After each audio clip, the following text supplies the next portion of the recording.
remove the principal of Woodrow Wilson High School after she called a meeting inviting only black students to discuss their academic performance. And a parent of one student in that meeting told us that she found the meeting offensive. The principal stated that they are the reason for the B rating, and not in like a, oh, you guys help uplift the grade. It's you all's fault that we're not an A school.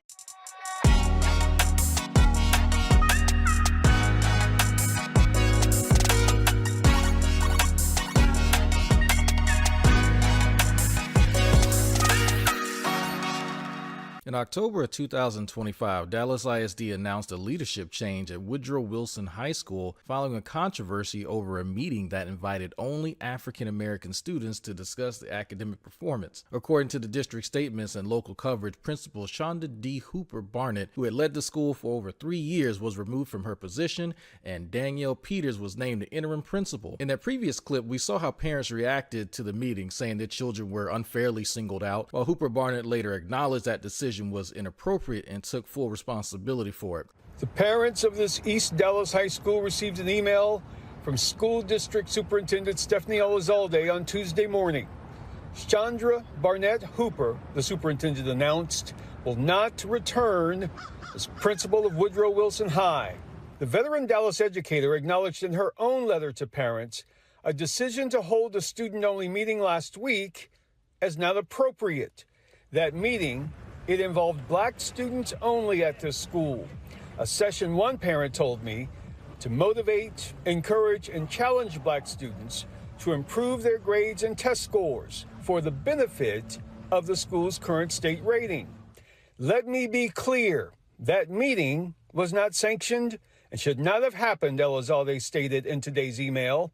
The school holds a B accountability rating from the state right now. Those ratings for all schools in Texas take into account race, ethnicity, and economic status of students. Here at Woodrow, black and Latino students, their scores are lower than white students.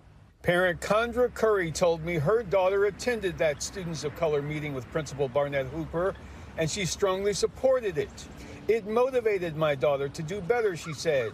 I find it disheartening and discouraging to remove someone who was trying to motivate children. But this pressure didn't appear overnight. Woodrow Wilson High School, much like the rest of Dallas ISD, has spent the better part of a decade trying to close an achievement gap and improve test performance, a challenge that long predates the current administration. Year after year, the district has promised reform, only to find the progress comes slowly and unevenly. And just as the academic strain was building, the high school began facing a different type of crisis, one centered around safety, violence, and guns. Those incidents over the past few years would push the school into the spotlight for all the wrong reasons. In March of 2022, reporters covered an incident where shots were fired near the school. Shots fired near a high school in East Dallas sent students running for cover. And parents tell us this isn't the first time they feared for their children's safety at Woodrow Wilson High School. Now Dallas ISD is stepping in. Yeah, Superintendent Michael Hinojosa addressed the issue today, and Teresa Woodard joins us live from Woodrow.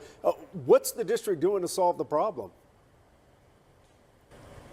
Well, Chris, it starts with security. Parents were promised tonight that starting tomorrow, more DISD police officers will be doing more patrols for more hours. So we take this matter very seriously.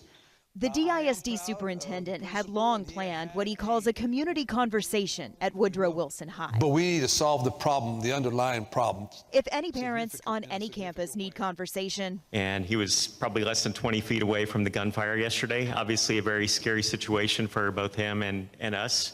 These do. It is in front of your school. It is next to the car that my son could have been in a minute later. In May 2023, a student was arrested in the parking lot with a firearm before classes began. Students at Woodrow Wilson High in Dallas leave for the day like any other. They don't need to bring a gun to school. But Wednesday morning, anything but routine. I mean, even it being in the parking lot is still too close. Dallas ISD police arrested a student with a gun in the parking lot before classes began. The gun never made it inside, and officials believe the teen never intended to use it, but the fact this happened on the one-year anniversary of the Uvalde mass shooting doesn't make this easier to digest. Then in August 2024, 2 students fought in the bathroom where one was cut with a small knife. Woodrow Wilson High School on Wednesday after getting a call that someone was cut or stabbed. Dallas ISD says 2 students had a fight in the school bathroom when one student cut another student with a small knife. I was just sad that it happened on the 3rd day of school. Nowadays, parents and society are so anxious about school violence. In a letter sent to parents, the school's principal says the injured student had superficial wounds and was taken to a hospital with non-life-threatening injuries. The other student was taken into custody off campus and disciplined according to the Student Code of Conduct. By 2025, Woodrow Wilson High School's challenge was as academic as it was cultural. According to the 2023 to 2024 Texas Educational Agency data, STAR results showed overall success but wide gaps between groups. White students at 93% met the grade level for the STAR test, Hispanic students 75%, Black students 70%, and all students around 79%. Dropout rate sat near 3% overall and around 4% for Black students. Chronic absenteeism hit about 17% overall, roughly 10% for white students, 15% for Hispanic, and 20% for Black students. And the chronic tardiness followed a steeper curve, around 18% for white students, 27% for Hispanic students, and 32% for Black students, for a campus-wide average of roughly 25%. For administrators chasing an A rating, those numbers meant constant pressure to show progress. Nearly a decade ago, Dallas ISD's own superintendent had the same academic goals and issues as we see today. The district's putting more money in place by placing more staff into schools where minorities lag behind. But Superintendent Miles feels strongly that mentors and the best teachers being moved to teach the most struggling students is what will make the difference. The district acknowledges with disappointment that minorities, especially African Americans, are not learning. The gap widening between Black and whites throughout the district across the state. Probably the biggest reason is that we have students who are challenged by poverty, but we also need an effective teacher in front of every kid.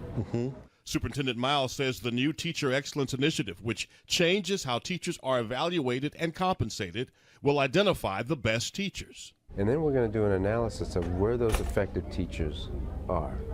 In terms of what schools they're in? What classrooms? In terms of what schools they're in. And we'll see, are our most effective teachers teaching our most struggling campuses? Miles says he's heard the complaints about too much student assessment and the district's cut back, but the teachers use the data from the assessments to say, okay, what do the students need? What am I not teaching well? What are they not getting? How can I adjust the instruction? The greatest gains have been in math, without a question. But you know what? We're not breaking out any champagne. We got a long way to go. The principal at the center of this story took full accountability for her actions and openly acknowledged why the district chose to reprimand her. But when you look at her intentions, her desire to push students she believed in to close performance gaps and to call for excellence within her own community, her motivations echo an educator from a well-known film called Lean on Me. What are you doing? What's up here? Let me tell you something. The trouble with being a teenager is you don't know nothing. The problem with teenagers is you think you're smarter than people who've already been down the road you're traveling. You know what I'm trying to say to you, boy? Do you? Yes, sir. Did you tell your father I threw you out of school? Look at me, damn it!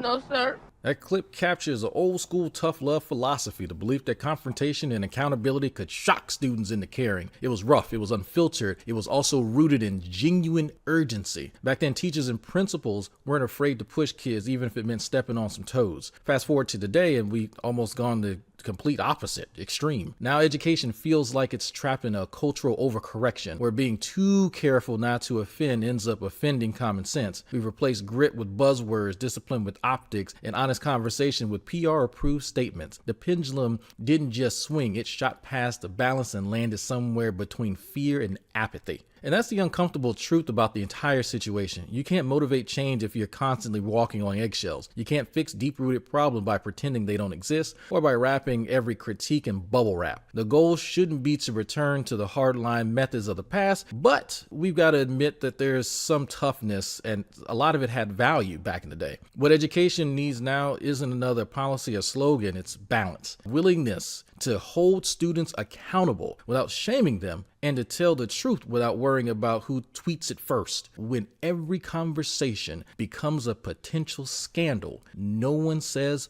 what actually needs to be said. And that silence, that's how the system fails quietly. I'm the Commentary King, and this has been a complete look at how pressure, data, and culture collide in education. Thanks for watching. Go ahead and subscribe and tell me I'm wrong in the comments and all that good stuff. I dare you.